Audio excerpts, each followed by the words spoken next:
इसमें ये पेचीदगियां हैं जी, वर्ल्ड बैंक की दिक्कतें हैं जी, ये है जी, वो है जी।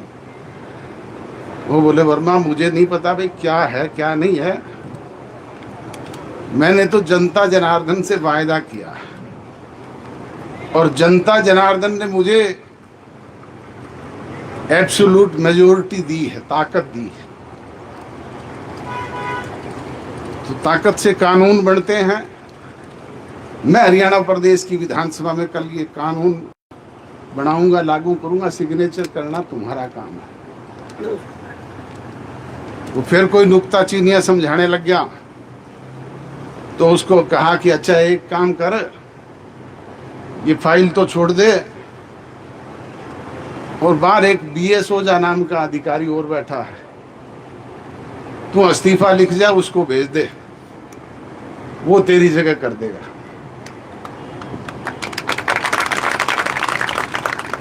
तुरंत RS वर्मा हाथ जोड़ के खड़ा हो गया, बोले नहीं साहब मैं ही कल करके ले आऊंगा। अरे तो बोले भले आदमी, तूने तो साइन ही करने हैं, कागज कानून तो हमने बनाना है विधानसभा में। अब ये सरकार के लोग कहते हैं कि टी लगाने का कानून नहीं है, ये तो पाइपलाइन में टी लगाने का कानून बताते हैं।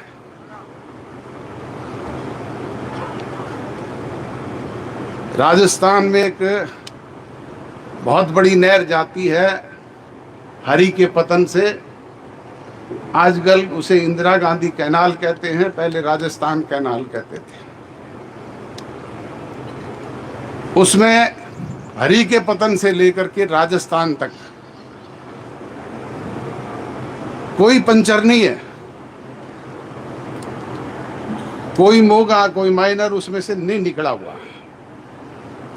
चौधरी ओम प्रकाश चौटाला जी चीफ मिनिस्टर थे, हमारे उस राजस्थान कैनाल की जड़ में बड़ी, नथोर, बचेर, बहुत सारे गांव हैं जो पानी पीने के लिए भी तरसते थे। पीने के लिए भी पानी, ना नीचे का पानी मीठा था और ना हरियाणा की भाखड़ा का पानी वहां तक पहुंचता था।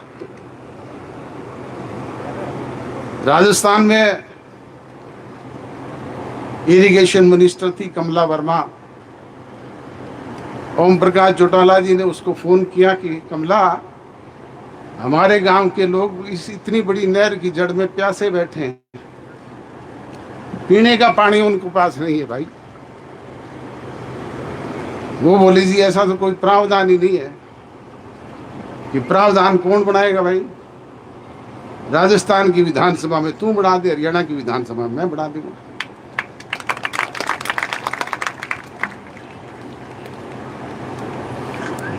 बोले जी टेक्निकली, बोले टेक्निकली क्या दिक्कत आया करे भाई? टेक्निकल तो इंजीनियर करेंगे, उसमें पंचर करना है करके हमने मौका दे दे, हमारे गांव में पीने का पानी आ जाएगा, और जितना पानी हम यहाँ लेवा उतना तुमने भाखड़ा के जरिए दूसरी जगह दे देंगे, प्रॉब्लम खत्म। वाह, बोले जी बात तो ठीक है।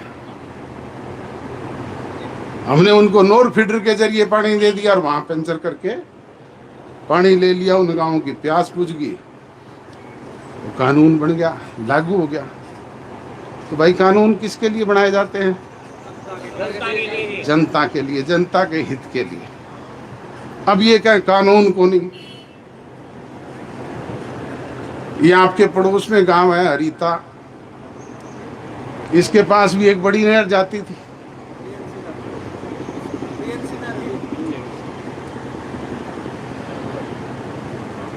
चौधरी बंसीलाल ने कानून बना रखा था कि इस नहर में पंचर नहीं हो सकता, इसमें मोगा नहीं लग सकता। मैं भिवानी का सांसद बना, हरिता, शाड़वा, दूसरे आस पड़ोस के दूसरे गांव के लोग मेरे पास आए, वो बोले जी नहर की जड़ में बैठे हैं, प्यासे बैठे हैं, हमने पानी को नहीं। मेरे वही चौधरी देवीलाल जी वाली बात, चौटाला साहब वाली बात ध्यान में आई। मैंने चीफ इंजीनियर को बुलाया, मेरे को भाई इसमें इन गाँवों को मौका दे दे। वो बोले जी ये तो कानून हम दे नहीं सकते। वो कानून कौन बनावा है? बोले जी कानून तो आप बनाते हो। तुमको अगले विधानसभा के सेशन में हम कानून बना देंगे और तू इसमें पंचर करके दोनों जगह मौका दे दे भाई। मौके दे दिए, पंचर हो गया, पानी लगने लग गया। गांव के लोग जिनमें बाजरा भी को नहीं आया करता, वहां धान हुआ है क्यों नहीं हुआ है? तो कानून किसके लिए भाई? जनता के लिए।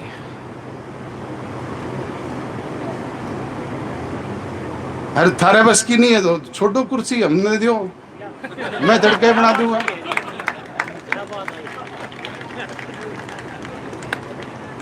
चौबीस घंटे भी कौन लगा है? टी छोड़ सीधी सीधी नहर मोड़ के ला दूंगा चन्नत में।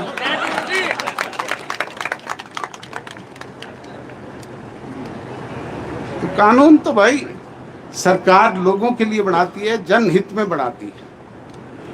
ये तो बिना मतलब की एक जिद लगाए हुए बैठे हुए हैं। और ये मुख्यमंत्री तो डम्मी है, इसने तो थारे कहने पे या टीटा लगवाई भी थी एक बार मेरे ख्याल, पर वो मुख्यमंत्री असली तो दिल्ली में बैठे है, खट्टर है।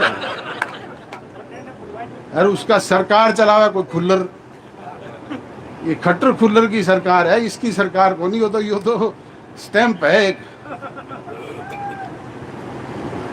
मैं तो अनेक बार भाषणों में कहता हूं भाई अब बदलाव का समय है और बदलाव करने की जरूरत है। बदलाव कौन करता है? बदलाव जनता जनार्दन करती है, आप लोग करते हैं। ऐसे डम्मी लोगों को बदलो। हमारे पड़ोसी मुल्कों में आप लोगों ने देखा है, श्रीलंका में इसी तरह की सरकार चल रही थी। वहां के लोग संगठित हुए, नौजवानों ने अंगड़ाई ली, रातों रात सरकार के लोगों को ना केवल खदेड़ने का काम किया बल्कि अपनी मनचाही सरकार बनाई। आपका पड़ोसी देश बांग्लादेश है, वहां पे इसी तरह की सरकार चल रही थी, लूट खसूट के। नौजवानों ने अंगड़ाई ली, लोग इकट्ठे हुए, रातों रात ना केवल उस सरकार को बदलने का काम किया बल्कि उनको देश छोड़ने पे मजबूर करने का काम भी किया। आपका छोटा सा पड़ोसी देश है नेपाल, वहां पे भी इसी तरह के हालात बने। नौजवान संगठित हुआ, लोग उनके साथ लगे। आज 39 साल का प्रधानमंत्री वहां पे मुल्क पे राज कर रहा है और ना केवल उन लोगों को देश छोड़ने में मजबूर किया बल्कि सड़कों पे दौड़ा दौड़ा करके पीटने का काम भी किया। मैं तो अनेक बार कहता हूं कि भाई ये जो बैठे हैं इनको सड़कों पे दौड़ा दौड़ा करके पीटना पड़ेगा, तब जाकर के ये पेंडा छोड़ेंगे। और इसके लिए हमें संगठित होना पड़ेगा। तो आज जरूरत है संगठित होने की। आप लगातार संगठित होकर के ये संघर्ष कर रहे हैं। निश्चित तौर पे इस संघर्ष का परिणाम आपके हक में आएगा। कोई भी ताकत इसे रोक नहीं सकती। ये तो डमी सरकार है। पता नहीं कैसी कैसी सरकारें घुटनों के बल पे चल करके आपके लोगों के बीच में आई है।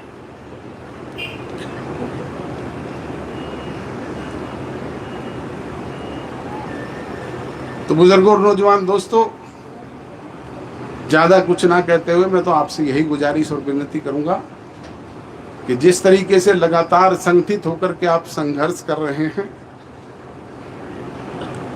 इसका परिणाम निश्चित तौर पे आपके पक्ष में आएगा। कोई भी ताकत उसे रोक नहीं पाएगी।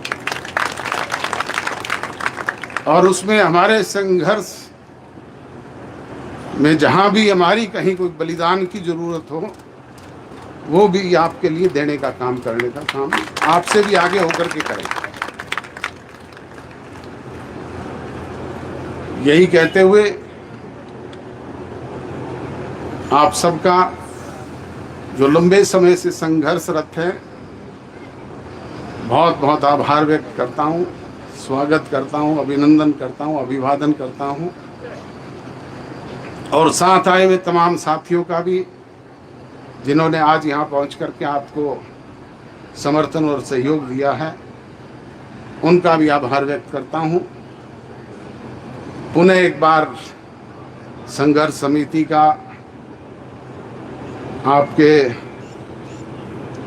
यहाँ के सारे पदाधिकारियों का, ग्राम पंचायत का, चैनत गांव का, रोगी खाप का, बूरा खाप का, सबका बहुत बहुत शुक्रगुजार हूँ। आप सबका बहुत बहुत धन्यवाद। जय हिंद।